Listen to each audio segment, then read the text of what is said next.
السلام علیکم ورحمۃ اللہ وبرکاتہ۔ بسم اللہ الرحمن الرحیم، والصلاة والسلام علی رسولہ الکریم وعلی آلہ وصحبہ اجمعین، اما بعد۔ میرے بھائیو، دوستو اور عزیز طلبہ، اللہ تعالیٰ نے اس دنیا کو رہنے کی جگہ نہیں بنایا، یہ امتحان کے لیے ہے۔ وَلَنَبْلُوَنَّكُمْ، ضرور آزمائیں گے، وَلَتُبْلَوُنَّ، ضرور آزمائے جاؤ گے، لِيَبْلُوَهُمْ، آزمائے گا، لِنَبْلُوَهُمْ، آزمائے گا۔ کتنے قرآن میں یہ الفاظ آتے ہیں۔ تو امتحان میں تو چیز کو پیچیدہ کر کے پیش کیا جاتا ہے۔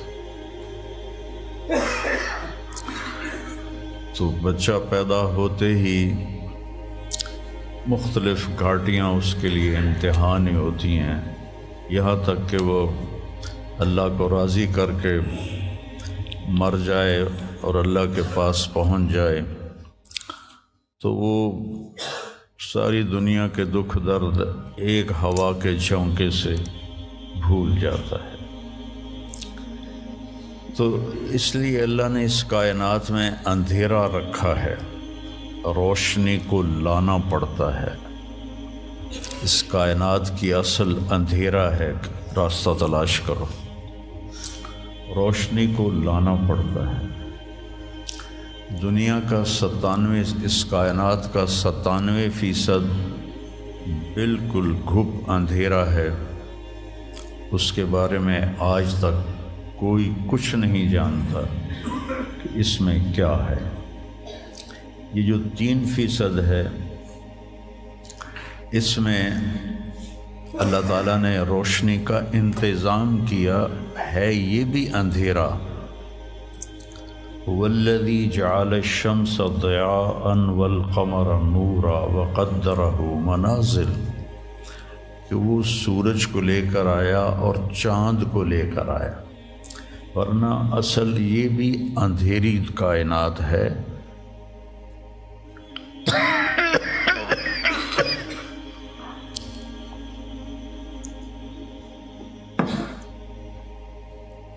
وَآيَةٌ لَهُمُ اللَّيْلُ نَسْلَخُ مِنْهُ النَّهَارَ فَإِذَا هُمْ مُظْلِمُونَ۔ سورہ یاسین کی یہ آیت بتلاتی ہے کہ اللہ نے ایک بڑی خوبصورت تشبیہ دی ہے بات کو سمجھانے کے لیے۔ جانور کی جب کھال کھینچی جاتی ہے تو اندر جو کچھ ہوتا ہے وہ باہر آ جاتا ہے۔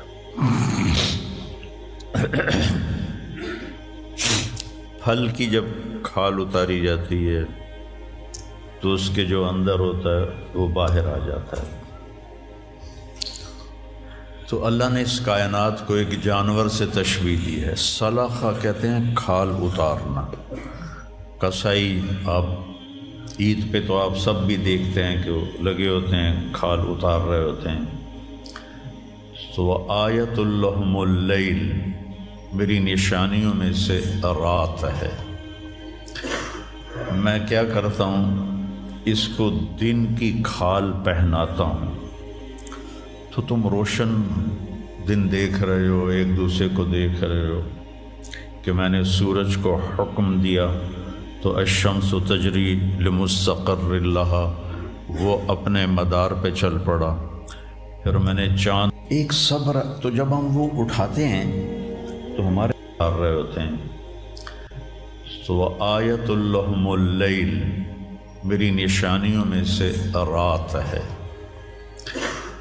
میں کیا کرتا ہوں، اس کو دن کی کھال پہناتا ہوں، تو تم روشن دن دیکھ رہے ہو، ایک دوسرے کو دیکھ رہے ہو کہ میں نے سورج کو حکم دیا تو الشمس تجری لمستقر لہا، وہ اپنے مدار پہ چل پڑا۔ پھر میں نے چاند کو حکم دیا تو والقمر قدرناہ منازل، تو وہ اپنی رات کے اندھیروں میں اجالے لانے لگا۔ تو پھر میں کیا کرتا ہوں، نسلخ منہ النہار، یہ جو دن کی میں نے کھال پہنائی اندھیروں کو، اس کے اوپر سے میں دن کی روشنی کی کھال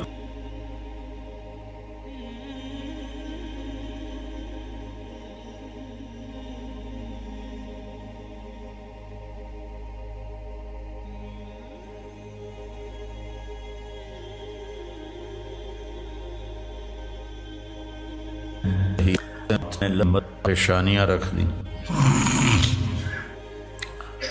تو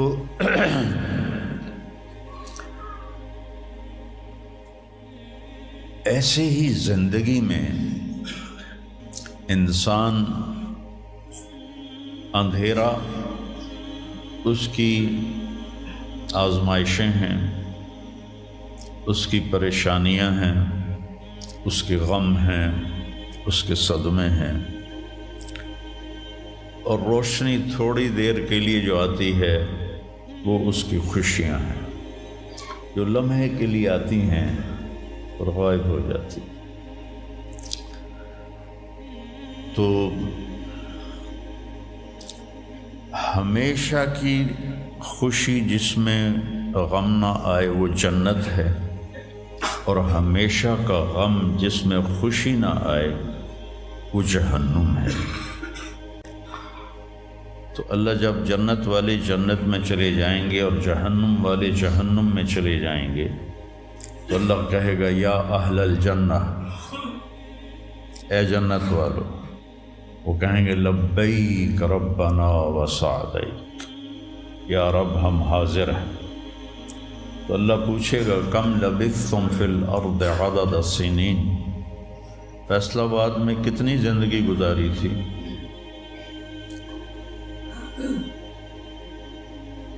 تو سارے کہیں گے نوح علیہ السلام سمیت، جنہوں نے 1400 سال کی زندگی پائی، 950 سال تو تبلیغ کی، 400 سال اوپر گزارے،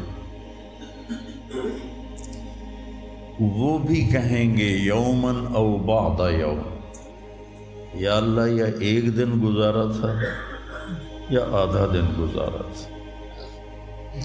تو اللہ تعالیٰ فرمائیں گے نعم متجرت، شاباش، مبارک ہو، بہت خوبصورت تم نے تجارت کی، دن آدھے دن کی،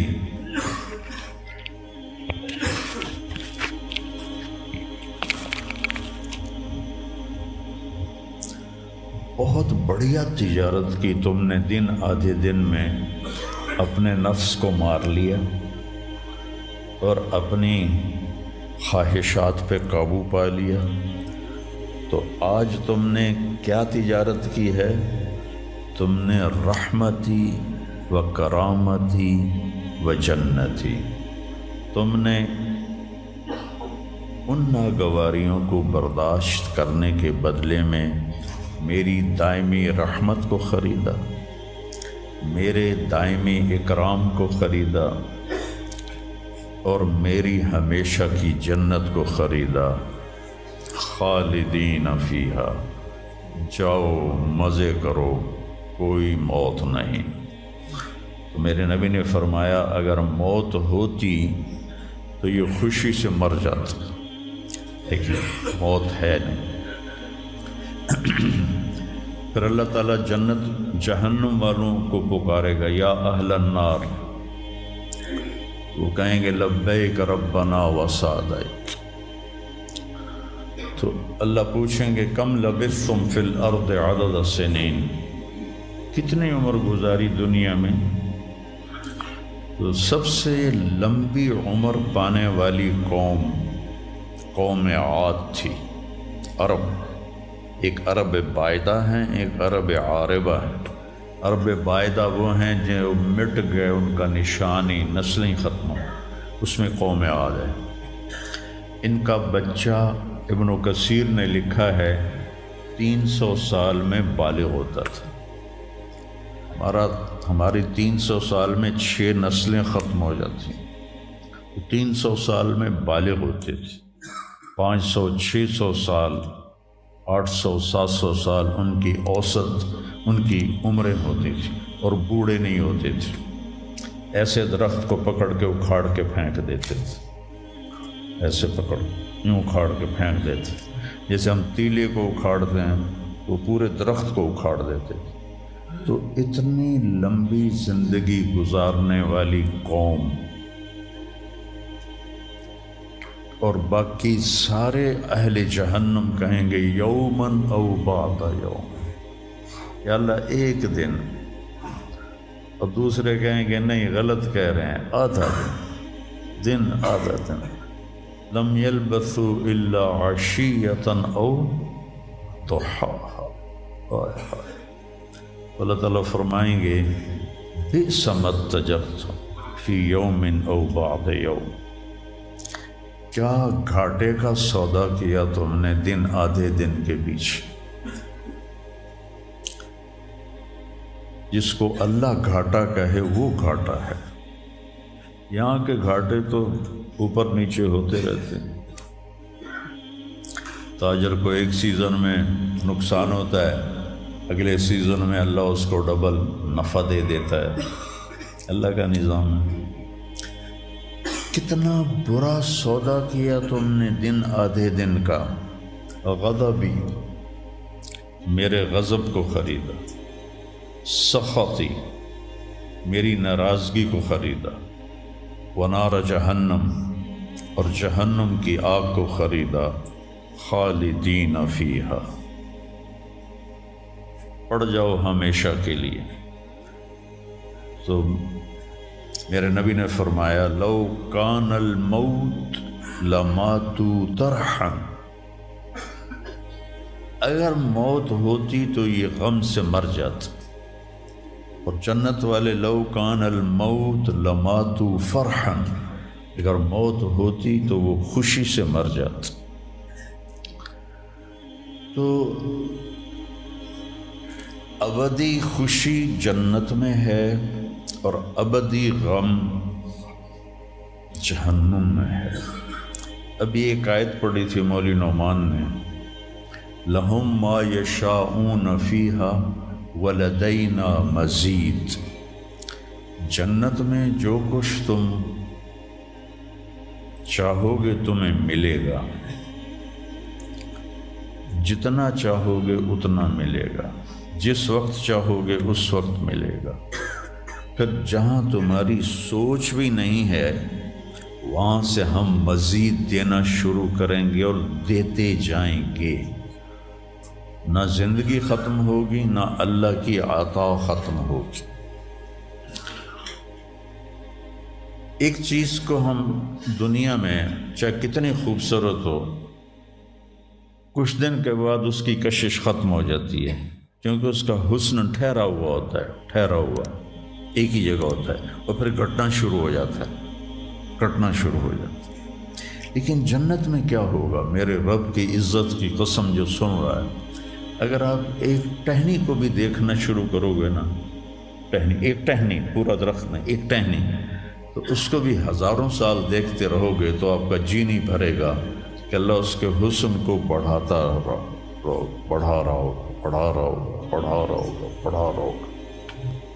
اپنی بیوی کو، جنت کی حور کو لاکھوں سال ایسے بیٹھ کے دیکھتے رہو گے تو تمہارا دل نہیں بھرے گا کہ اس کا حسن ہر لمحے پہلے سے اوپر، پھر اس سے اوپر، پھر اس سے اوپر، پھر اس سے اوپر، اور پھر آگے کوئی حد ہی کوئی نہیں۔ یہاں تو حد ہے نا، اس کے آگے کوئی حد ہی کوئی نہیں۔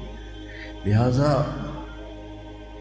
کئی بچے پوچھتے ہیں جنت میں ہمیشہ رہیں گے تو پھر کیا کریں گے، بور نہیں ہو جائیں گے؟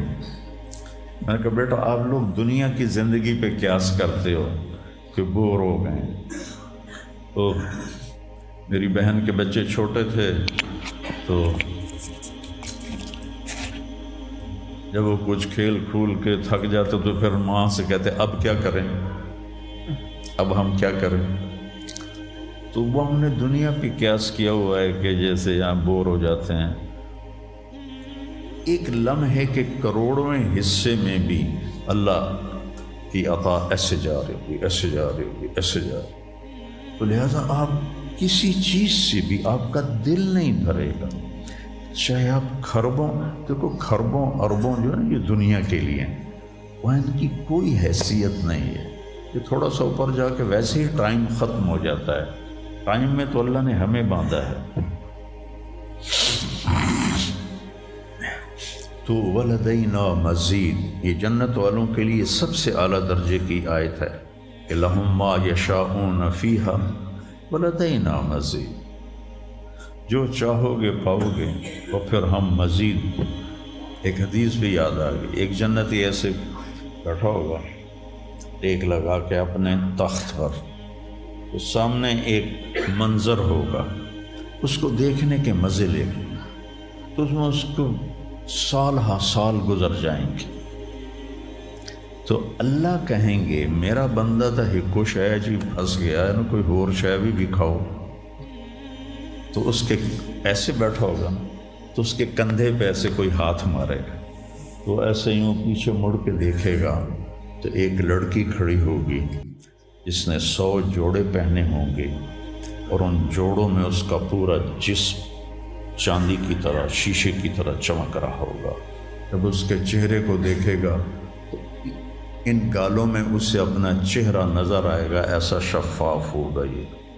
جب اس کے سینے پر نظر پڑے گی تو اس میں اپنا چہرہ دیکھے گا، جب اس کے پیٹ پر نظر پڑے گی تو اسے اپنا چہرہ نظر آئے گا، تو انہیں ہی کملا ہو جائے گا۔ تو وہ کہے گی اما لک فینا من رغبۃ، آپ کو میری ضرورت ہے؟ کہے گا بلا، کیوں نہیں، اور تو ہے کون، میری جنت کی تو نہیں ہے؟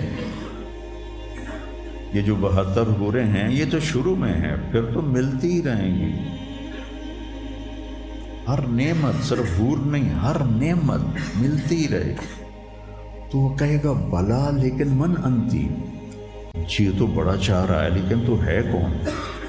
وہ کہے گی انا من اللواتی قال اللہ تعالی ولدینا مزید، میں ان میں سے ہوں جن کے بارے میں اللہ کہتا ہے ولدینا مزید، ولدینا مزید، ولدینا مزید، ہم پھر تمہیں اور بھی دیں گے، اور بھی دیں گے، اور بھی دیں گے، یہ چند دن ہیں گزار لو میری ماں۔ جہنم والوں کے لیے سب سے خوفناک آیت ہے فَذُوقُوا فَلَن نَّزِيدَكُمْ إِلَّا عَذَابًا، ان کا عذاب ایک جگہ پہ نہیں ٹکا ہوگا، بڑھتا جائے گا، بڑھتا جائے گا، بڑھتا جائے گا۔ فَيُعَذِّبُهُ اللَّهُ الْعَذَابَ الْأَكْبَرَ، عذاب اکبر کہنے والا اللہ اکبر ہے تو وہ کتنا بڑا ہوگا۔ النار الکبریٰ، بہت بڑی آگ۔ جہنم سے کسی کو نکال کے دنیا کی آگ میں لٹا دیا جائے تو وہ ایسی گہری نیند سوئے گا کہ اس کی آنکھ ہی نہیں کھلے گی، وہ اسے ٹھنڈک محسوس ہوگی۔ اور جہنم کی دیوار میں سوئی کے ناکے کے برابر سوراخ ہو جائے تو اس سے جو چنگاری نکلے گی پوری دنیا کو راکھ بنا دے گی۔ اللہ ہماری حفاظت فرمائے۔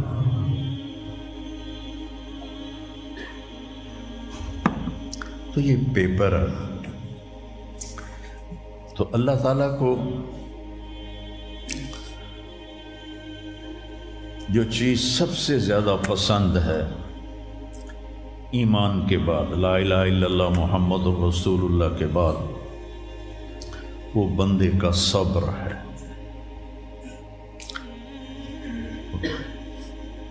وَلَنَبْلُوَنَّكُمْ بِشَيْءٍ، تھوڑا سا، من الخوف والجوع، بھوک، ونقص من الاموال والانفس، مال اور جان میں کمی۔ پھر کیا ہے؟ والثمرات، اور کاروبار میں کمی، کھیتیوں میں کمی، پھر کیا کرو؟